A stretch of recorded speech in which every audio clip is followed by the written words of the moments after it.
So what do we want to do? Do we play easy here or just take because we're in that situation? I don't want to get too arty and fancy because that's what lets me down. Castle. So that's what we're doing within this mini series. We are basically trying to circumvent the higher rated player psychology, thinking of they're going to wipe me out of the board in under 13 moves. We're on move 7 at the minute. But let's just focus on trying to get position. But nice if a rook was here, wouldn't it? Could go with that psychology, you know.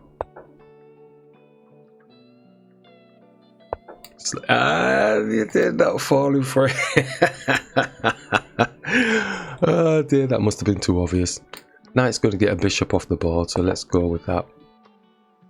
Got a pawn here, but we'll just get the bishop. Bishop's probably going to come here to defend the pawn, but we'll take the queen with a check. Or the queen's coming here, sorry, to protect the pawn. So we can get the bishop. But then we've got the rook, but the queen will just take the knight. Oh, that's, thank you very much. I hope they play like that.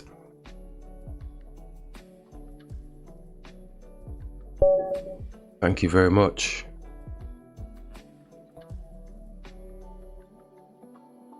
Let's continue the practice of trying to circumvent losing any advantages in under 13 moves as best possible, and try and find even better positions of potential attacks if we can, and take advantage of potential attack positions if we can. So we would just normally take here. Now this bishop's hit, the thing I'm worried about is we take, the queen takes, and then the queen's going to sit here with this thing.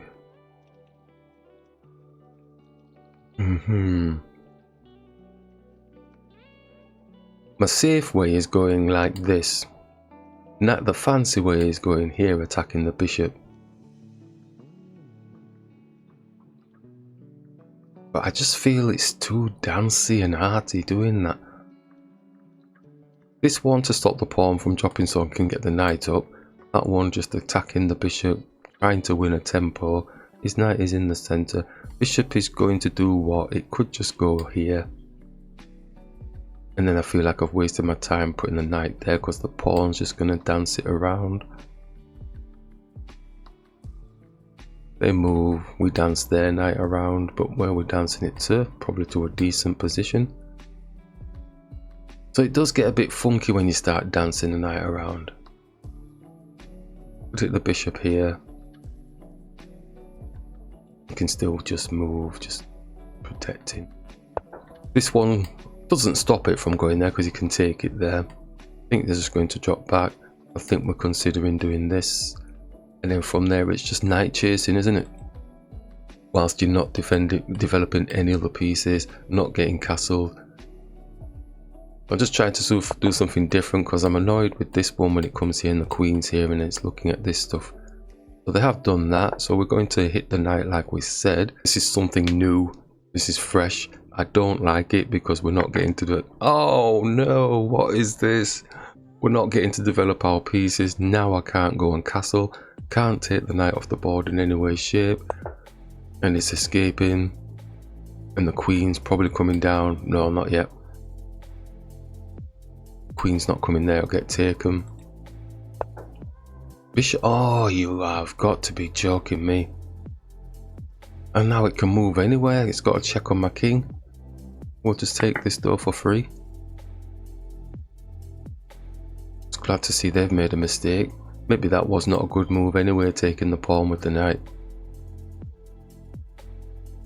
Sometimes when I'm looking at games and they're doing these moves, I'm thinking they're awesome moves. But it's just that they've made a move, it looks awesome, but sometimes it doesn't have the backup. Maybe they did it wrong, I'm not too sure. Was the queen supposed to come in?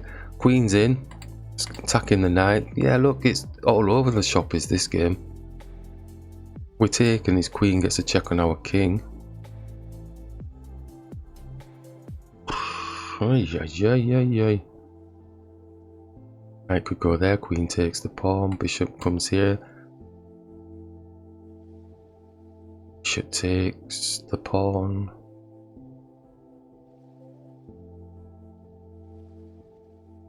Something's not right. Let's take... and then just attack the queen. Attacking the pawn. Attacking the rook. Through and through. Unless there's some fancy business of just getting on my nerves with the queen. Oh, and they are doing. So we can swing back, but he can come and put another check on the king. We can bring the bishop here. Has he landed on anything? No. I think we're going to move the queen here. King here, sorry. We've still got this, this and this. They may do this, or they may bring the knight.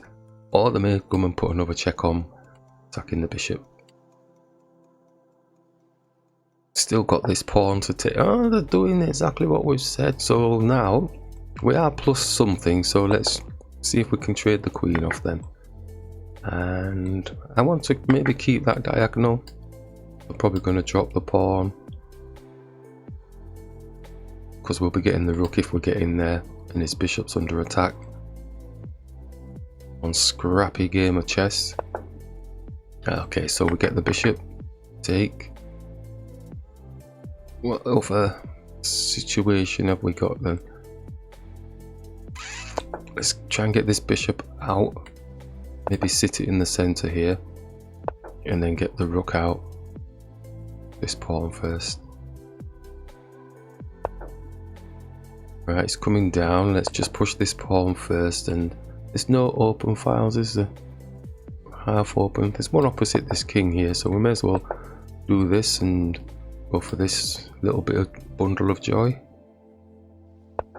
Cheap, as we would say. Ooh, okay, so the knight is in. We can still do this.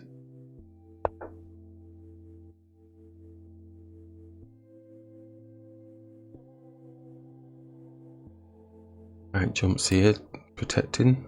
Take the knight off the board. Or it goes back, protecting. Yeah, it's probably going back and protecting. Oh, okay, they've resigned.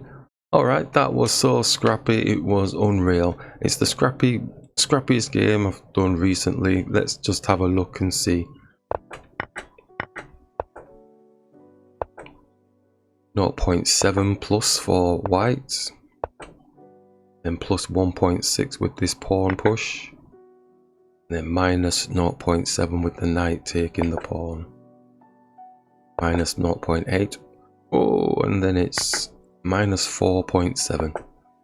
So at this point, it's looking dire for them, but this is an absolute shower of a game here. I just want to see what happens. This gauge bar must be going up and down like crazy. So we capture with the king, it's minus 3.9. Minus 3, minus 3.9, minus 4, minus 5. Okay. Alright, so it wasn't that bad after all. Doesn't change there either, no. Okay, last one for practicing for the potential harsh attacks coming my way in the next open tournament.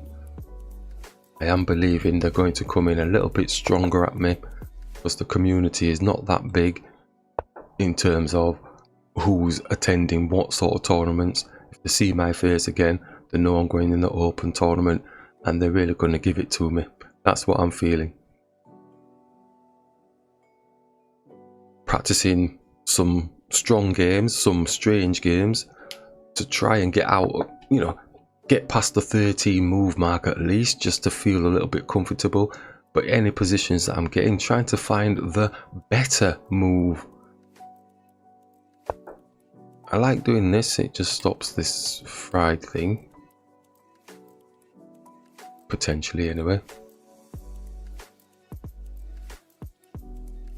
Yeah, it's going to be fun the next few tournaments, because I think I'm in for some very tough, quick game type things. Well, the attempt at the games being quick. Going for the fried, he's going for the fried.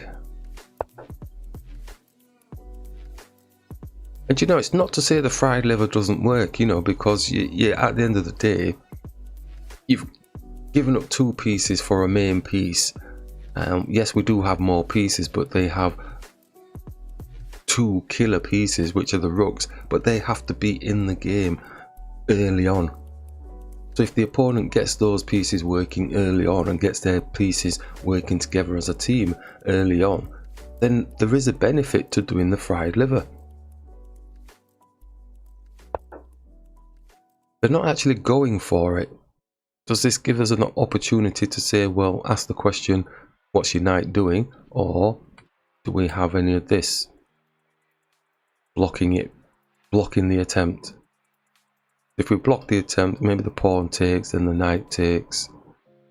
Queen's not really getting in because it's blocked by the pawn. So I'm going to go with the blocker one.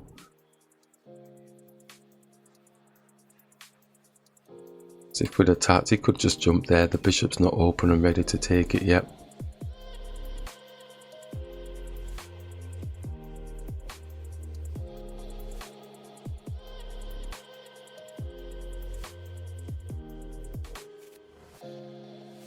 But I don't like this type of opening where you have to hit the bishop with this here and then the knight jumps in here. It can get a little bit messy.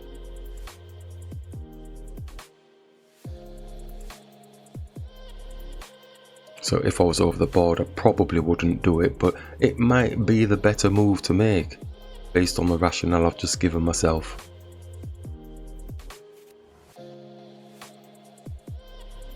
It's a 15-minute, 10-second game. This is a rapid. A rapid or not rapid in some people's eyes. Right, so he's given us the bishop, or looks like some sort of exchange, but we're going to take with the smaller piece and see what the story is. And then the small bishop can attack the queen, but the knight can take. If we see the knight off, like we say, only place it's going here is really is here. Unless of course he goes here. Oh, he could do actually. Bishop takes. Oh, mind you, the queen's not going to take because the pawn will take. Oh yeah, it's just going there, isn't it? Or does he just leave it like he did with the bishop? I think sometimes when you're thinking so much, you can forget about what's actually happening on the board. I know I've done it many times where I've done the calculations and then I've made the move and I've totally forgotten that I've got maybe 1 or 2 pieces under attack, just like what this player's just done. And they've done it again. They've done it again with, it looks like a rationale for the bishop opening up. So we'll take anyway. It looks like we might be able to see if we can get an exchange of the queen. I'm going to push the queen here just to see what's happening. Because the knight is defended.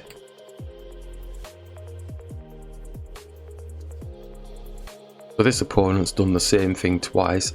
Don't know whether it's to improve their position on the board or not. Sometimes people do that, they sacrifice pieces to get a better position when you think that you're winning, and then suddenly, bam, they get a checkmate on you because they've opened up space. Doesn't look like that's what's happened here, but we're just hanging fire on any type of analysis. So they do take, so we can take with the knight, I think, because we're going to be on the pawn here. Also this pawn as well could get a rook off the board. So that double attacks, 2 things to think about. Can't really protect both of them. Which one's the lesser of 2 evils? Probably just protecting with this king here and just taking this. We're on the bishop, bishop takes maybe or something.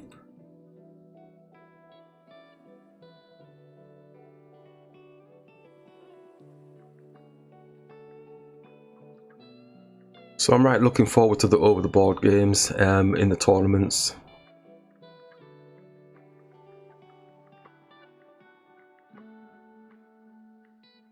Yeah, so the lesser of 2 evils is protecting this one.